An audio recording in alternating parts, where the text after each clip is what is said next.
My big suggestion to students, particularly through high school, is you can do anything. Choose it for you, not for it is worth it. Just focus on the next Doesn't step. matter what you're doing. Don't be afraid. As long as you're doing That something. is such good advice. I don't think I could see myself doing It's a anything else. challenging life. Student nights, Wednesday to Oh, Saturday. I worked on that house. I racked up every single dollar of debt that I I possibly think there's could. a lot of pressure on high school. Yeah, kids I just these days, love right? working outside. And if money is something that you care a lot In about, hindsight, I've also been a very indecisive But you person. keep looking for roads that have been less It travelled. was just that moment that I knew what I wanted to do. So nothing else is going to change that. Welcome to the guest speaker. Wicked. And I want to say you're the second one today, Gemma. We might as well start. That's brought us into your work environment, which is gold. Although to your right and my left, there's a table that's making me slightly nervous, like there's an operation going on. So yeah, look, we're really excited to have you. You're someone whose journey will resonate with so many listeners, especially those who love health, fitness, and well-being, and who might still be figuring out where those passions take them. As a student, you were a breath of fresh air, fun, vibrant, and focused on your work. But I would add, quite social at times. You had some wonderful friends, and we've had Maya on here as well. So you were blessed with a lot of those close mates as you grew up. Today, like I said, real pleasure and something I've been looking forward to. Your story goes a little bit like this. After high school, where you threw yourself into subjects like PE, geography, English, dance, and strategically avoided maths and science wherever possible, you followed what felt natural and exciting. In 2020, you went and started studying sport and human performance at Wintec, originally with the goal of becoming a high school PE or dance teacher. You wanted to stay connected to movement, to health, and to the kind of inspiration you'd experienced yourself through your dance teacher, Alana Wells, who clearly left a marked impact on you, which a lot of kids will resonate with their science, their maths, their geo, their dance teacher. So that's a really cool thing. What makes your story so important is that it wasn't shaped by study alone. Your own health journey, being diagnosed with ulcerative colitis and endometriosis, became a turning point. Instead of holding you back, those challenges deepened your curiosity about the body, recovery, resilience, and how we support others through their own health experiences. That lived experience began shaping not just your degree, but your purpose.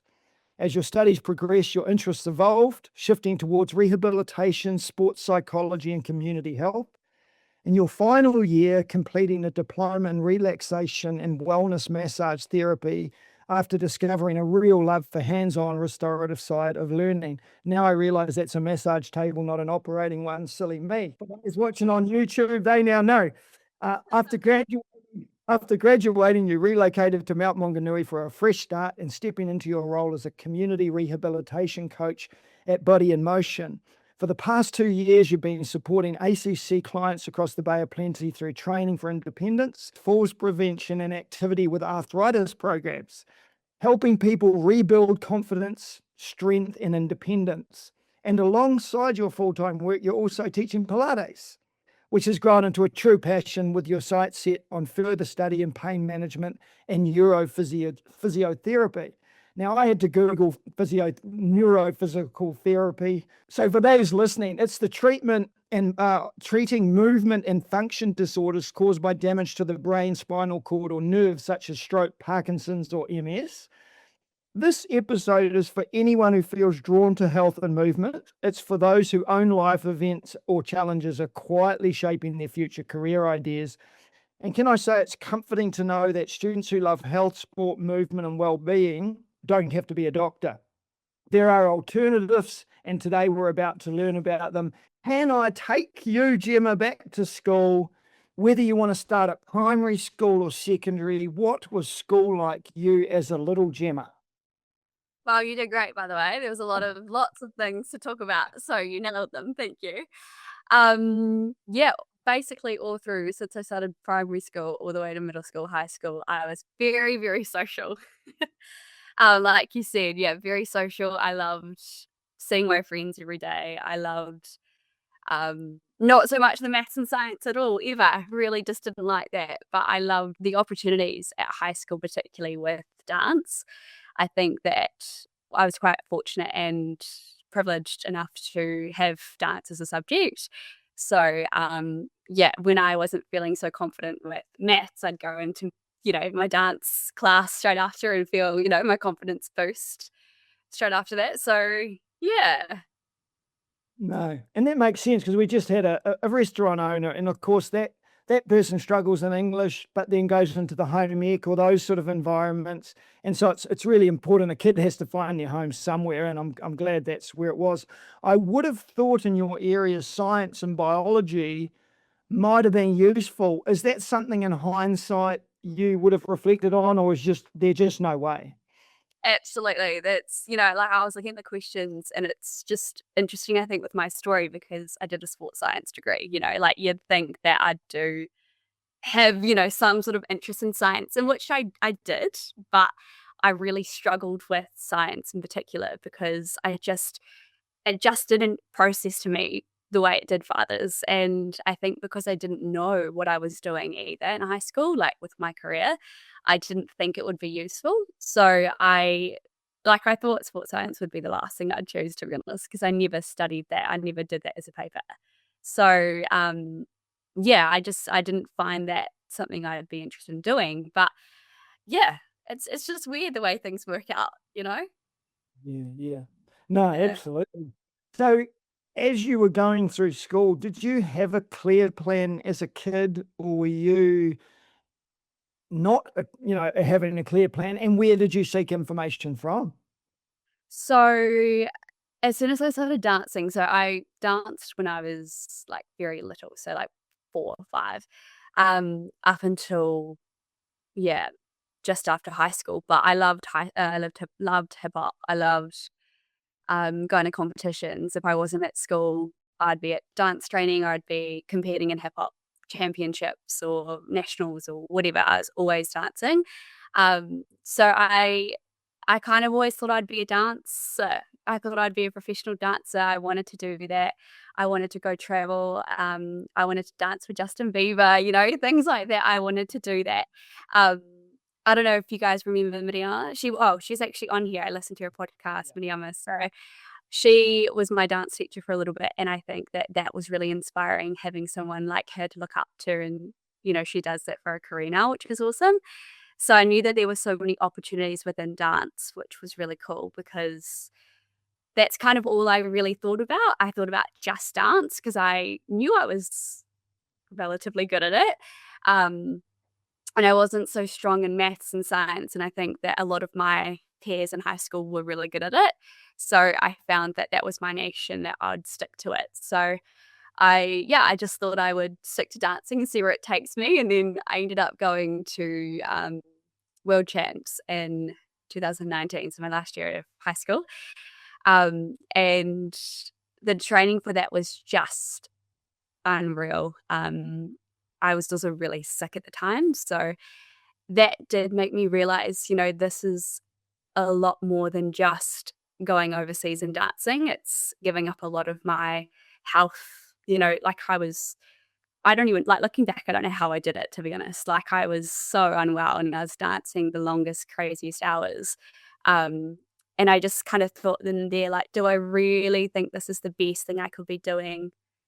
Like, will this make me be worse? Will this improve my health? And then I was speaking to Alana Wells a lot in my last year of high school, and I was like, you're so cool. Like, I want to be like you. I think dance teaching, like, you're getting paid to do dance. Like, how cool is that?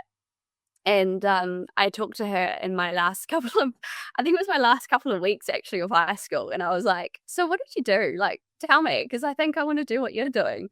And she said, yeah, I studied at Waikato University and I did a sports science degree. And when she said that, I said, oh my God, to myself, I'm not doing that. Like, no way. That's too much for me. I don't think I could do a sports science degree, considering I haven't done, like I said, the paper. And then she said, no, like, there's so many routes you can take it. You don't have to be a PE teacher or, if just make it how it is. So anyway, I sat down with my dad one day and I think he was having enough of me not knowing what I wanted to do. So he sat me down and he was like, right, you need to sort out what you want to do ASAP.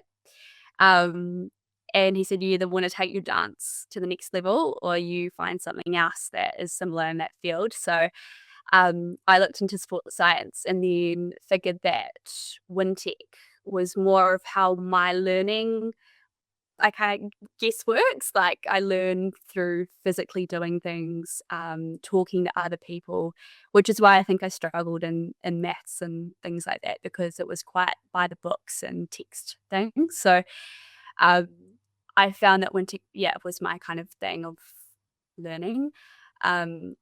I don't know why, but I thought a bit embarrassed of going to Wintec while others were going to like Auckland and Wellington and things like that. But I think now looking back, that's the best decision I've ever made, because that is the best way I learnt. So I ended up just doing sports science degree and thinking, oh, well, let's just give it a go. Let's give it a crack. And it was, it's landed me here. So pretty So, cool. so tell me, Gemma, if people are now going, oh, cool, this Wintec sounds wicked, how was your week designed? I mean, I know what maybe a university week looks like. We had a lot of those kids. I don't think we've had a Wintec kid on. What did your learning look like? What did you study? What did assessments look like? Yeah, and how long was it, etc.? I feel a bit like this is gonna rob the people who might go there, but I was there during COVID, so I felt like I was robbed a little bit. But from what we did do, that was in class, we did a lot of you learn kind of the basics of what it was. So we did human bodies, which I loved the human body system. So basically, how the body works. We learned about a lot of diseases and illnesses and things like that. We did rehabilitation, we did sports psychology, we did physiology, we did biomechanics, which I absolutely hated and I failed, but I ended up passing after doing it again. And we did nutrition, which I also really, really enjoyed, but that was quite science-based. We did a lot of social things as in I'm not too sure what the word was called, but health, social health and things like that I found really, really interesting and really eye-opening. And I think that kind of did open a few doors for me after that subject. Sports psychology, I wanted to do sports psychology as my job after doing that paper. I was like, yeah, this is it. This is the thing I'm going to do. And I think this sounds a little bit cliche, but my tutor, he was so crazy cool. He was crazy. He was just so passionate about his job and teaching. And I think that made, you must love them. I think that's why I enjoyed geography, was that it makes such a difference when you've got passionate tutors. And I think that's why I really stuck at it and I wanted to do him proud as well. And he just believed in us, which was really cool. So yeah, in terms of assessments, a lot of them were tests, writing them down and things like that. But there were also a lot of creating. I remember doing creating a website, creating lots of videos of how to do specific snatches, Olympian heavy weightlifting and things like that. It's funny when I look back at things like that because I'm like, what? That's so not me, but I just got into it. You got no option but just to put your hands and get them dirty, you just got to do it. And I was in class with a lot of males and a lot of guys who wanted to look into PTs and things like that, which was not what I wanted to do. But I found that there was a place for me. And there was things like coaching and teaching and things like that, which I'm so grateful there were so many opportunities because I think I went in thinking PE teacher, and then I was like, oh, no, I want to do nutrition. Oh, no, I want to do sports psychology. And then I did the rehab paper and the human bodies, and I really, really enjoyed that. I think the way we learned as well was very hands-on. Geez, man, they're going to be paying you for this advertisement because it sounds bloody awesome.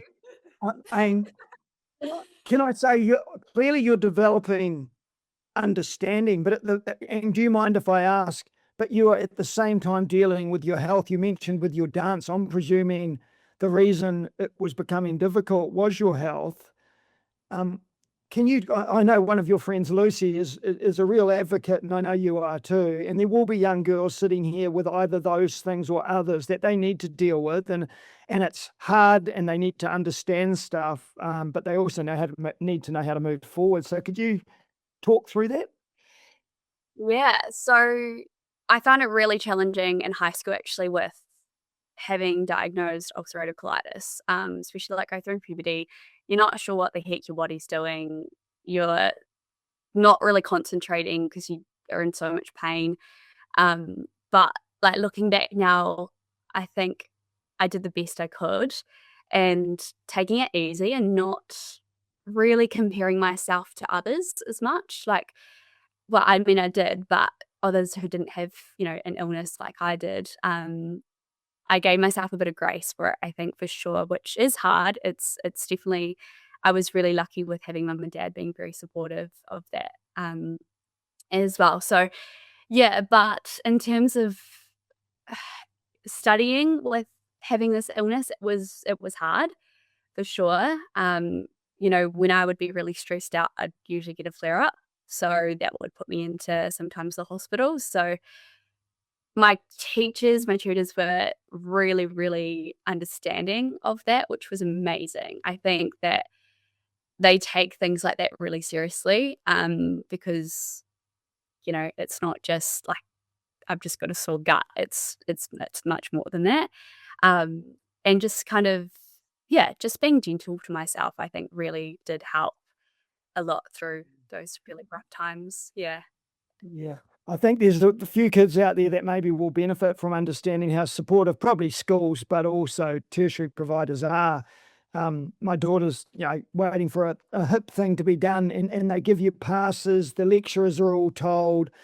So I think if you've got something wrong with you, whatever it is, you need to let people know, and usually unbelievably supportive. So I suppose there's a shout out there. I think when I was going through the studies and like having all these pains and going back and forth to the hospitals and things, like I wasn't really embarrassed. I was kind of like, this is what is wrong, like, and I'm not afraid to say that. And I think that if I wasn't like that, I think it would have been a bit harder as well. So if anyone is out there going through it, just own it, and that makes you, special and have it, Yeah. So you it's 3 years, is it? 2 years, 1 year? Yeah, 3 years for a sports science degree. Yeah. Right. So you've got that. Then what happens? So you finish your study. It's a bit of if it's COVID. What happens next with you, Gemma?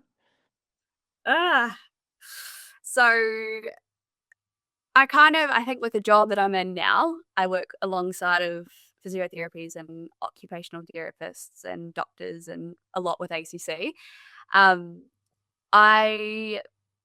I want to study. I think I love learning. I've figured out my way of learning.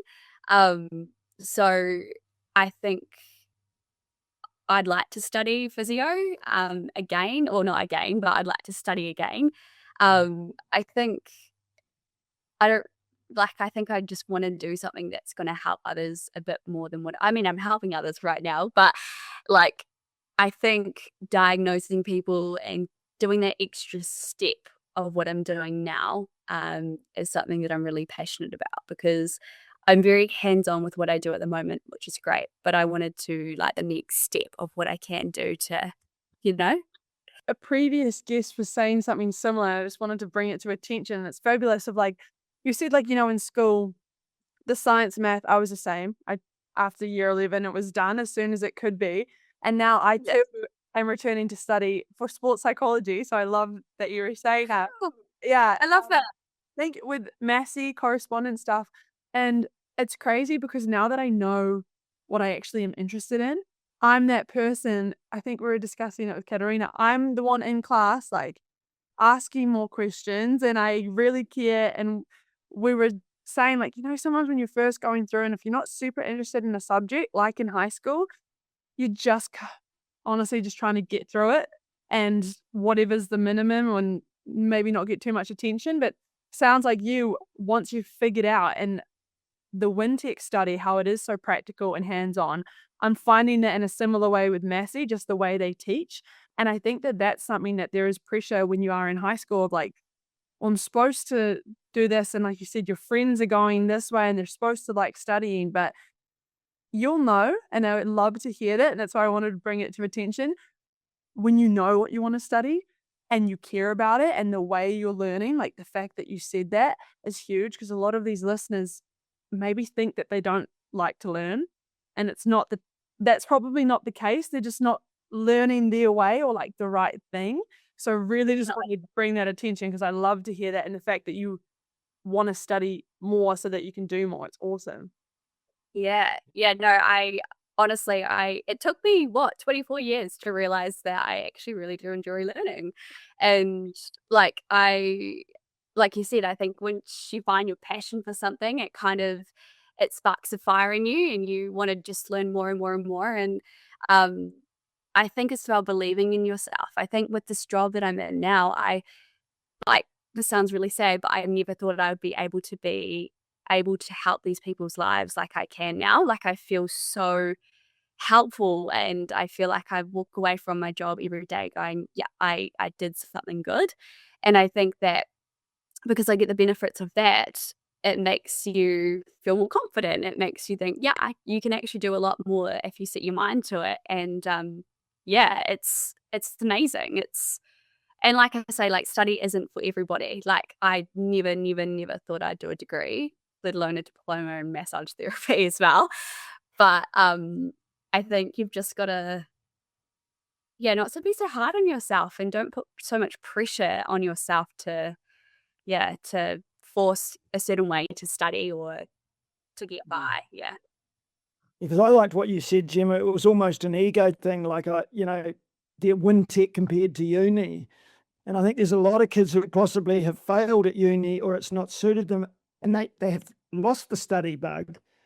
And getting it right and realizing maybe a Wintec, a Polytech is a better place for them. Similarly, you can go to the Defence Force and become an engineer or an electrician. And so there's these, I think we do need to dispel that myth that we all learn different, that there is no ego involved, because we all end up in the same place. So I think that is important. Can I take you back? So when you finished, how did you start applying for jobs? What was that? And lead me through a day in the life of what you do. And yeah, that's really important. Yeah. So it's kind of funny. I feel like I believe in everything. I believe that everything happens for a reason. But I finished my degree and I just had this, I don't want to swear, but this, let's bleep it out, this bucket moment, essentially. And I just thought, I've got nothing to lose. Like, I'm just gonna go to the Mount. I always wanted to move to the Mount. I actually did my Pilates course in 2023, I believe, end of 2023, over at the Mount. Didn't know anyone. I met this lovely lady called Ali, and she's actually the Waikato, and the Magic netball team at the moment. And we just hit it off from there. And I was like, oh, she's real cool. Like, she lives such a cool lifestyle over here. And I thought to my parents, I'm going to move to the Mount. I don't have a job. See you later. And they were like, no, like, what are you doing? Like, you've got to have a job lined up, kind of thing. And I just said to myself, like, I believe that there's something out there at the Mount for me. And whether that's working in a cafe for a little bit or doing Pilates, I'm going to put my CV everywhere. Like, I'm just going to go crazy and just do what I can. Wicked.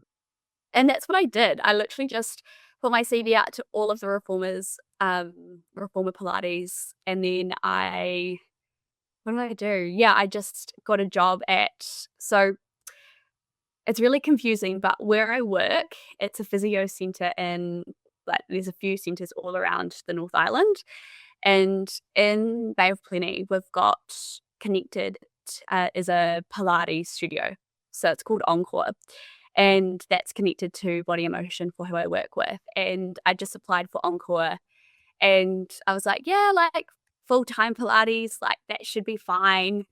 And so I went there and I applied for a receptionist job over here as well, Body Emotion. thinking, yeah, it's just a reception job, like it's fine, like I'll be sweet kind of thing. And then I got the job at Pilates, On-Call Pilates, and my God, it was so intense doing back-to-back classes. I think I was doing like 3 back-to-back classes and then 2 in the afternoon and then like a full week of it, just absolute nuts. And it was so amazing. I absolutely loved it, but it was so bloody challenging and draining at the end of the day, like having to be switched on for every single hour.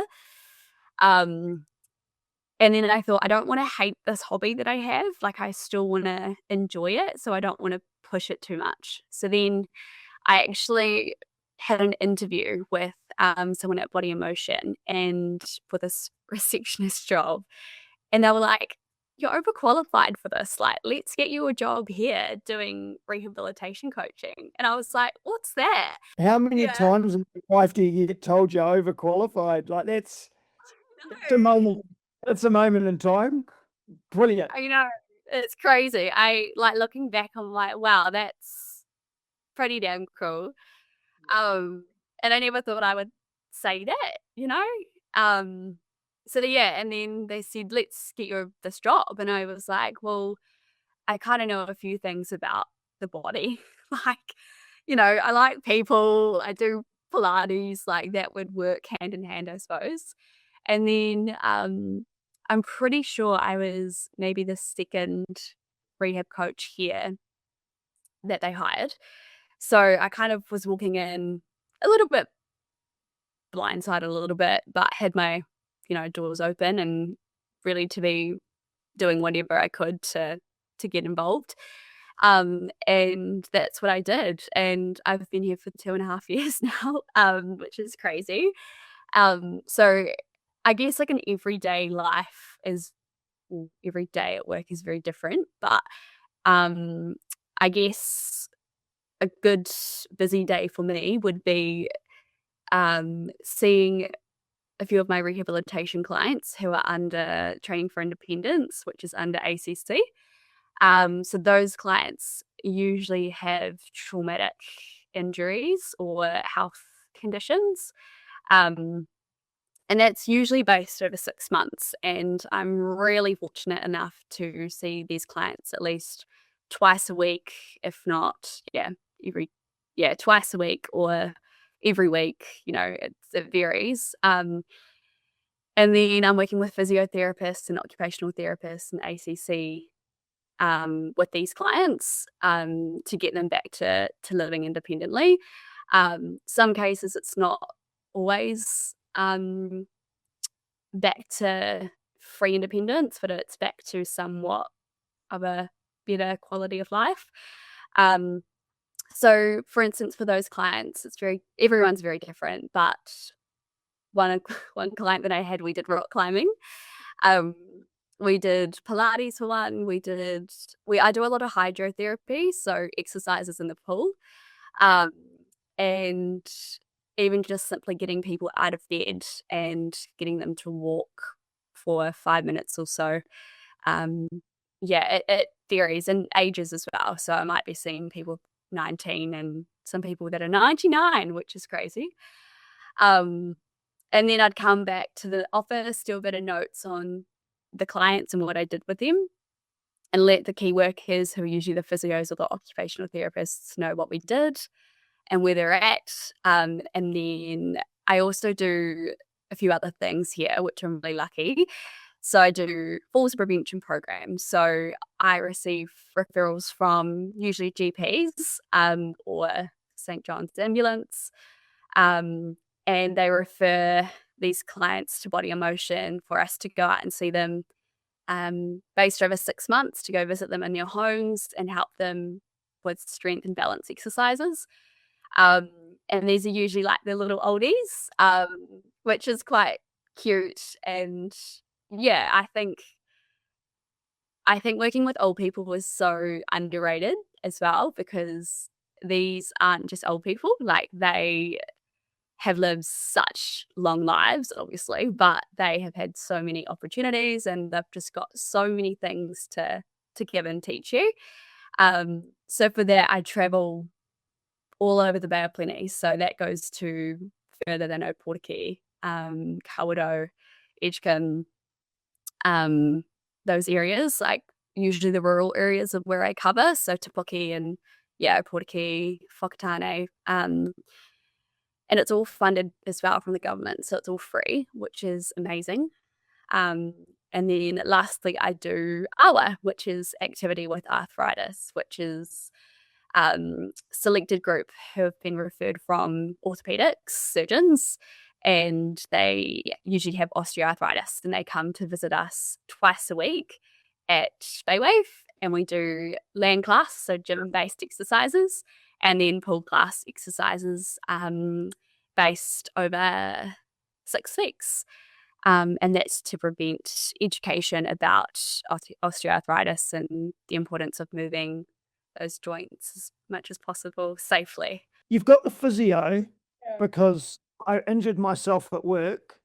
They're working on my shoulder, putting electrodes, needles, whatever they feel like doing. But you're the human I go to when that starts to get better and I need to know how to use it, move it. And so you work hand in, is that right or not? Yeah. So I have had a client like that before, a little bit of a really traumatic, which I won't touch on, but something that happened really, really awful to him. But we met in the pool to do hydrotherapy, and not necessarily like hands on hand work. It's more exercises that we can do, like putting out the washing, so like using overhead exercises, gentle exercises, things like that. Usually the physio kind of prescribe roughly of what to do, and then I get the green light, and then I go, and then I kind of get a bit more creative with exercises and what to do.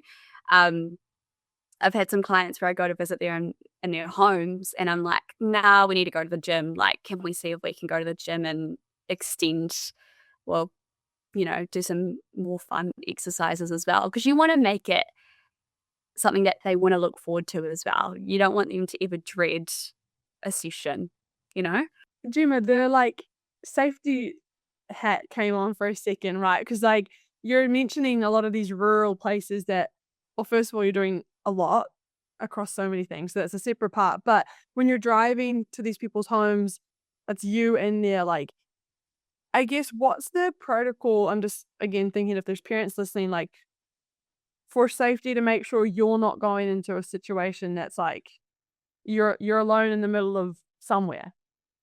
Yeah. No, I think that was one of the first things I worried about with my job, because my dad's a cop and he was a little bit like, oh, I don't know, but we do have a lot of protocols here. And I actually genuinely, when I mean it, feels safe going out to these clients' houses. We do always do phone calls before we go. We have to ask them pretty brutal questions. Are there other people going to be home? Firearms, for instance. We usually get on the referrals hazards as well. So we do have kind of, if there's a client that has a lot of hazards and we're not too sure if we feel safe, we obviously don't need to go. But there's a bit of a fine line I found with this job, is that, there might be some hazards on a referral, but we can't decline due to, I can't think of an example, but it might be family violence, for instance, but it might not be the client in particular who's involved in that. So there's things that we have to ask with these calls to kind of make sure our safety is fine and not at risk. And usually the clients are really understanding of that, because we're coming into their homes to help them. We're not there to, hurt them. Yeah. And you're going into their space. So that's great. And of course, I expected there would be some sort of process. So thank you for explaining that. That's just one part I was curious on. And then with those others, like you're mentioning arthritis, the pool, all these different things, is there one that you look forward to the most, or maybe one part that you're not as into? Like, curious.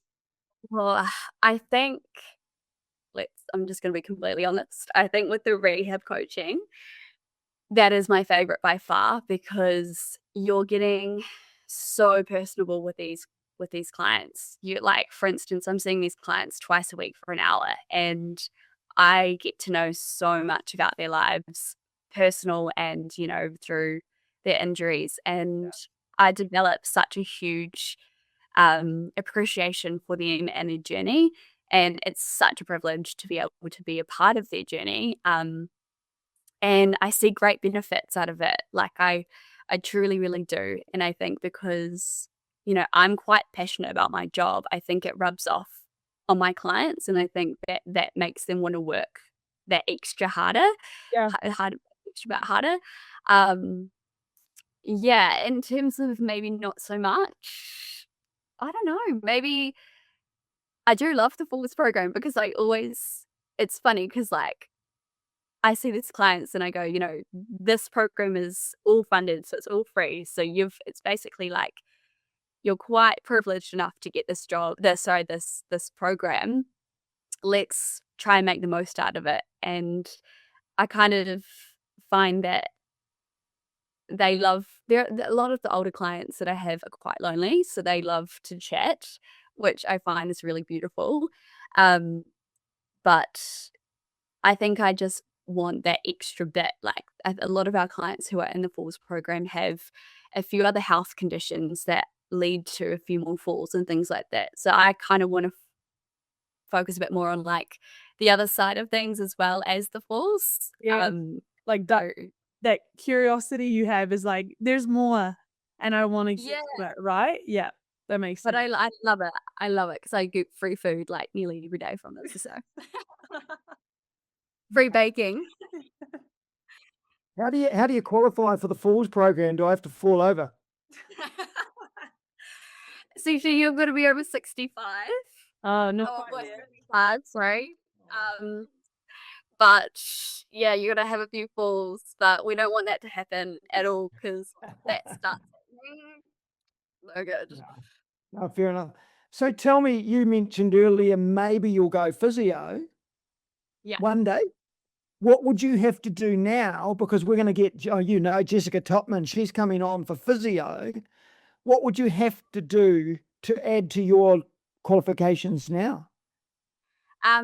So I've actually applied. I don't know if I will get in, but I've applied to see what credits would be transferred over from my sports science degree to the physio, as well as my job. I just want to see, because if it's 4 years, I'm not too sure.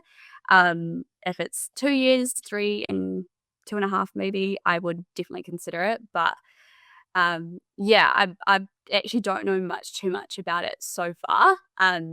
Until I get accepted, I suppose that's when I'll find a bit more detail of what I'll need. But I think with this job and the degree that I have so far, I think pretty confidently like I will have some advantage, hopefully. Who knows?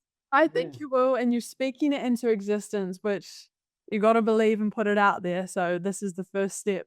But like you're putting that energy out there, and like it's the people like you who are hands-on that you need in the classroom, and then you need to be training, because you're going to ask questions that if you've gone straight from high school, you don't know, because you've never dealt with a patient with osteo something, right? Like clearly not my field, but all that stuff that you're gaining now is only going to help when you are able to, like you say, go that step further and analyze the bigger picture.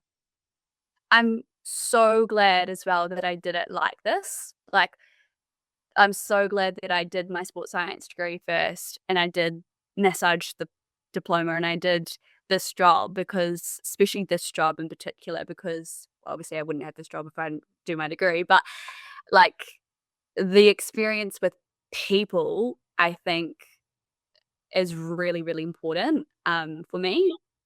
So I'm hoping that would make things a little bit more easier. Yeah. You mentioned too, like you do stuff obviously a lot with the ACC. Like I think most people understand and get the concept of ACC, but like, and you talked about notes just in your day to day. How much are you doing admin versus the hands-on, the doing stuff? What's that part look like? So every single client you've got to write notes on.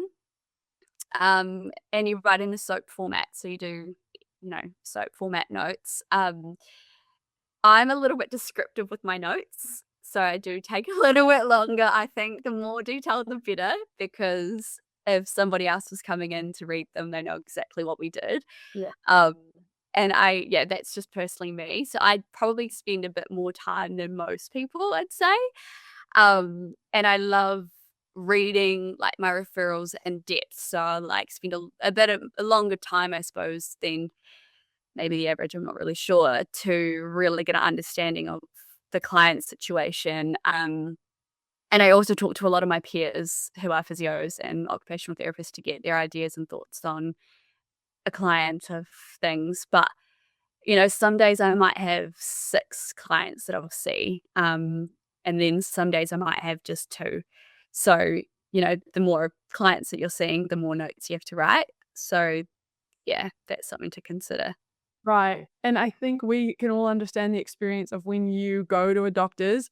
I myself have just been to a few physios and they ask the same questions because clearly someone didn't take as detailed notes as you. Yeah. And you start to get irritated as the patient immediately because you're like, you feel fatigued. Like I've said this already. So Yeah. this is a shout out to you and your high quality notes because that would prevent me from having to explain again what I've got. Oh, funny. That's so funny because I sometimes think, oh my gosh, I forgot to say something or write it down. And I'm like, oh no, like that's fine because I've got so much more other information that they're okay with. Like, People are watching this or listening will realize, like, you seem to be living a great life. You've got a lot of energy. It's not like you interview some people at the end of their day and they're exhausted. I'm not saying you're not. But how do you keep your work-life balance? How are you keeping this energy you're showing? Because I think that's important for kids because, looking at you now, people are going, man, I want to do what she's doing. I think the main thing for me is that I have to have a balanced life. Like I've got my work life and then I've got my social life and I've got my family and I've got Pilates. I've no longer dance anymore because my love for it's just not quite there anymore. So that's transitioned into Pilates. So, I'll go do Pilates as often as I can. I always religiously either go for a walk in the morning or after work, and that's usually to clear my head because some days are really intense and emotionally draining. Like we're working with some pretty intense cases. So I think I'm quite fortunate enough to have like a partner as well that I can just cry and run to whenever I need, and have my parents to talk to, my brother to talk about things, um, my dad obviously has a lot of kind of not similar things, but we talk a lot about my job and his job, and I think that really does help. But also like having things to look forward to in the weekends, like that's just so important to me. Because and also like my workmates, they're so cool. I love working with my workmates. Like it just makes coming to work that extra bit fun and better. Yeah. No, that's wicked. I mean, you're what an advocate you are for the job. Um, You mentioned earlier, just as I sort of start to sum up, there was this point in when you were talking, you said, I just wanted to be the best I could be. And every time you speak, there seems to be this innocence about you, like you've stumbled across things and things have happened. But then in the same breath, you seem really determined. And maybe that's what we're all experiencing right now as we listen to you. It's an innocence, it's a determination. And clearly you've just fell into this wonderful career, which, like you say, if you hadn't been bold enough to go to the Wintec, maybe you'd decided against that. Maybe you'd ended up at a university or something else. So I think that first choice is really vital, going from the school, whatever that, and if that next thing's go on holiday for a year or do whatever it is, but yeah, look, really cool. And look, I suppose in some ways, I hope one day, if that's what you want to do, you do physio. But then what you're doing now I think there'll be a lot of kids sitting there going, man, I didn't know that existed. Again, I think you get lost in doctors and surgeons and dentists. And there's other people, your friend Maya, who's a nurse, and she really sold that as well. And you both seem to be in the same industry, really. Yeah, I think another thing with that is that this degree wasn't actually easy. Like, I found it really, really challenging at times. And I think that's what made me want to be successful, because I wanted to put all of that hard work to something that was rewarding in the end of it. Yeah, it's such a rewarding job. Like, just knowing that, although some of your clients, like the full scene, for instance, they're not jumping up and down off the walls, they're still a bit more mobile than you when you first meet them and things like that. So yeah, you've got to, I think, circling back to what you said, I think you've just got to take that leap and just like, this sounds, I don't know if it's the best advice, but I didn't really take it too seriously. I just thought, oh, well, let's just do it. Let's just see where it goes. I don't think mum and dad really respected that. I think they were like, no, you've really got to care a bit more. And I then started to kind of realize that, yeah, no, this is how it works. Let's just go with it, see where it takes us, and hope for the best. Yeah. Well, the job looks good on you, Gemma. You look really happy and well, and it's just been a real pleasure to catch up with you again. Thank you for all of that. Grace has got questions, but can't wait to see you again. And thank you so much for supporting kids, because I think this is a really important one, what you're doing. So all the best. Thank you for having me. And I just love what you guys are doing with podcasts. And I've listened to most of them, and I always find little bits from them all, and I go, oh, yeah. Especially when I'm doing long travel, I always chuck this one on, and it kind of sparks up new ideas. So yeah, thank you. Nah, also. That I do have a couple questions, but one I wanted to touch on too is, like, you had mentioned your dad and what he does, and he's obviously in the public sector. Like, how much do you think that influence of, you've mentioned so much wanting to help other people and making that difference. We hear a lot, and that's fine, if people want to make money, or they want a flexible job, or they want to do this, but not once did you mention that it's really being driven by helping others. And you mentioned your dad, so that's why I bring it up. Do you think that had an influence? Massively. Yeah, I think I've never really been career money driven, which is fine if you are. I definitely think that works for some people, but I wasn't really brought up like that. It was more of, do a job because you love it. Like my dad, I remember, because he was coaching rugby teams as well as obviously his job, community and like culture was something that he really engraved into me from a really, really young age. And I remember like just keeping that in the back of my head when I was studying, and even like day to day, like the reason why, I'm here is, that sounds really cringe and, emotional, but he has had a massive role on where I am today, because he really genuinely cares about community and culture and people. And I think that so does my mom. Shout out to my mom. Sorry. Give her much attention. But yeah, it's just, I think that's been really helpful. And I'm so beyond privileged to have that. Yeah. It's wonderful. Thank you. And I figured that was the case, so I wanted to bring that up so you could explain some of that too. I think about any of like you said, the little old ladies and granddads and whatnot out there. If you're knocking on their door, helping them out, we're all in good hands as a community. So that's fantastic. Before the sign-off question, is there anything we didn't ask you, or like, I don't know, something you want to say? Just a bit of a catch-all in case we missed something, because it's only an hour to bring it up, but anything?